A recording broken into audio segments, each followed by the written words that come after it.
નમસ્કાર મિત્રો, દેશ અને દુનિયાના સુપરફાસ્ટ સમાચારમાં તમારું સ્વાગત છે। સૌથી મોટા અને દુઃખના સમાચાર સામે આવ્યા છે। તાપી જિલ્લામાં બીએલઓ કલ્પનાબેન પટેલનું મોત થયું છે। સમાચાર મુજબ તેમને હાર્ટ એટેક આવતા હોસ્પિટલ લઈ જવાયા હતા, ત્યાં ફરજ પરના તબીબે તેમને મૃત જાહેર કર્યા છે। અન્ય મહત્વના સમાચારની વાત કરીએ તો ગુજરાતનો દરિયાઈ માર્ગ બન્યો છે આંતરરાષ્ટ્રીય ગેટવે। કેન્દ્રીય ગૃહ મંત્રાલય ઇમિગ્રેશન અને ફોરેનર્સ એક્ટ 2025 હેઠળ 3 નવા બંદરોને સત્તાવાર રીતે ઇમિગ્રેશન ચેકપોસ્ટ તરીકે જાહેર કર્યા છે। આ 3 બંદરોમાં કેરળમાં વિજીઝામ્સ ઇન્ટરનેશનલ સીપોર્ટ અને ગુજરાતમાં હજીરા પોર્ટ તથા પીપાવાવ પોર્ટનો સમાવેશ થાય છે। આ 3 પોર્ટનો ઉમેરો કેટેગરી 2 એન્ટ્રી પોઇન્ટ્સમાં કરવામાં આવ્યો છે, જે આંતરરાષ્ટ્રીય મુસાફરોની અવરજવર માટે છે। અન્ય મહત્વના સમાચારની વાત કરીએ તો શિક્ષકોને બીએલઓ તરીકે જોડવાનો વિરોધ। વાંસદા પ્રાથમિક શિક્ષક સંઘે મામલતદારને આવેદન આપીને શિક્ષકોને બીએલઓ સહાયક તરીકે જોડવાના નિર્ણયનો વિરોધ કર્યો છે। સંઘનું કહેવું છે કે શિક્ષકોને ચૂંટણી કામે લેવાતા શાળામાં બાળકોના અભ્યાસ પ્રભાવિત થઈ રહ્યા છે। દરેક શાળામાં પહેલેથી જ 2 બીએલઓ છે, તેમ છતાં વધુ શિક્ષકોને જોડવાથી મહેકમ મુજબ શિક્ષકોની સંખ્યા ઘટ રહે છે, જેનાથી શૈક્ષણિક કાર્ય ખોરવાય છે। શિક્ષકોના શિક્ષણ કાર્ય માટે જ રાખવા માટે માંગ કરવામાં આવી છે। અન્ય મહત્વના સમાચારની વાત કરીએ તો આર્મ એક્ટના આરોપીને ગાંધીનગર કોર્ટે 10 વર્ષની સજા ફટકારી।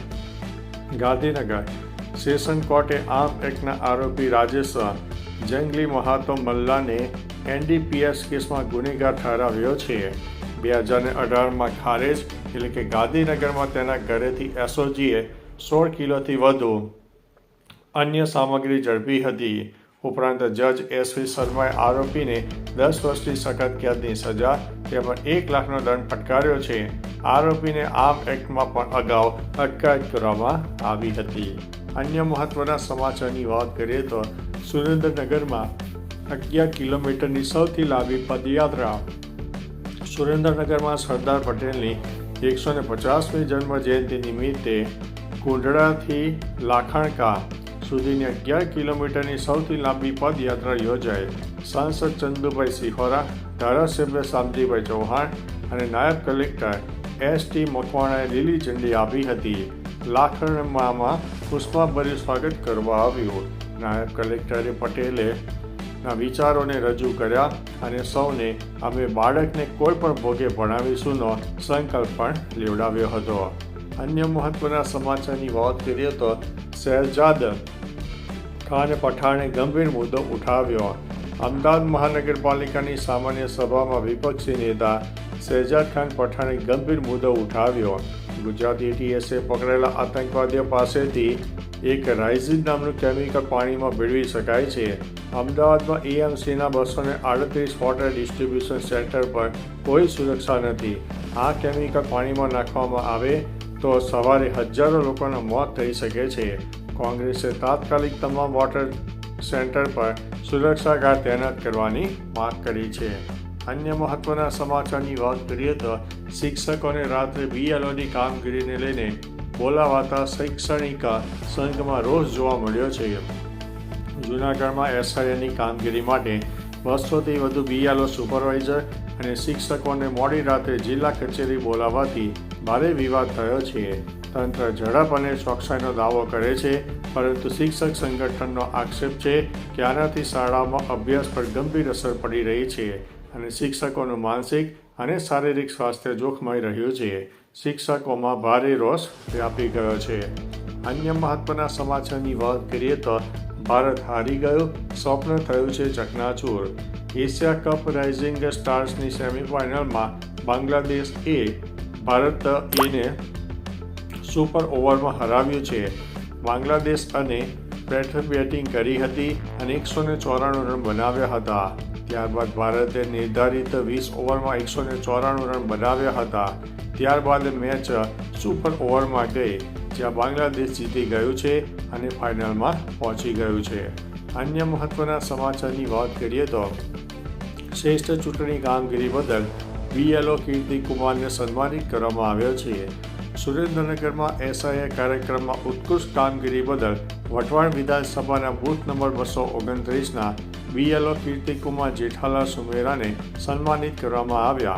કલેક્ટર રાજેન્દ્ર કુમાર પટેલ અને નાયબ ચૂંટણી અધિકારી સુદીપ શાહે પ્રશંસાપત્ર આપ્યું. ડાંગસિયા વસાહત પ્રાથમિક શાળાના શિક્ષક કીર્તિકુમારે દિવાળીના તહેવાર પહેલા અને દરમિયાન પણ ફરજને પ્રાધાન્ય આપીને મતદાર યાદીનું મેપિંગ દિવાળી પહેલાં જ પૂર્ણ કરી દીધું હતું. અન્ય મહત્વના સમાચારની વાત કરીએ તો દિલ્હી બોમ્બ બ્લાસ્ટમાં તાલીમનો પર્દાફાશ. દિલ્હીના લાલ કિલ્લા નજીક 10 નવેમ્બર 2025ના રોજ કાર બોમ્બના વિસ્ફોટની તપાસમાં મોટો ખુલાસો થયો છે. પાકિસ્તાન સ્થિત જૈશ-એ મોહમ્મદના હેન્ડલર હંઝલા એ ધરપકડ કરેલા આતંકી ડોક્ટર મુઝમ્મિલ અહમદ ગનઈને એન્ટીક્રિપ્ટેડ એપ્સ દ્વારા બોમ્બ બનાવવાના 42 વિડીયો મોકલ્યા હતા. આ વિડીયો વ્હાઇટ કોલર ટેરર મોડ્યુલને તાલીમ આપવા માટે હતા, જેમાં ડોક્ટરો સહિત ઘણા ભણેલા લોકો સામેલ હતા. અન્ય મહત્વના સમાચારની વાત કરીએ તો ટ્રમ્પના પુત્રએ અનંત રાધિકા સાથે રાસ ગરબાની રમઝટ બોલાવી. અમેરિકાના રાષ્ટ્રપતિ ડોનાલ્ડ ટ્રમ્પના પુત્ર ડોનાલ્ડ ટ્રમ્પ જુનિયર ગર્લફ્રેન્ડ સાથે જામનગર પહોંચ્યા હતા. સાંજે એરપોર્ટ ઉપર ઉતરીને VVIP સુરક્ષા સાથે વનતારા પ્રોજેક્ટ પહોંચ્યા હતા. અંબાણી પરિવારના આમંત્રણ પર આવેલા જુનિયર ટ્રમ્પે વનતારાની મુલાકાત લીધી, ગણપતિ મંદિરે દર્શન કર્યા અને અનંત અને રાધિકા સાથે ગરબા રમ્યા હતા. આ મુલાકાત જામનગર માટે વિશેષ પ્રસંગ બની ગઈ છે. અન્ય મહત્વના સમાચારની વાત કરીએ તો ખેરની તસ્કરી સામે વન વિભાગનો સપાટો. વલસાડ ઉત્તર વન વિભાગે ગોળથલ ખાતે દરોડો પાડીને અનામત ખેરની છાલનો ગેરકાયદેસર જથ્થો ઝડપી પાડ્યો છે.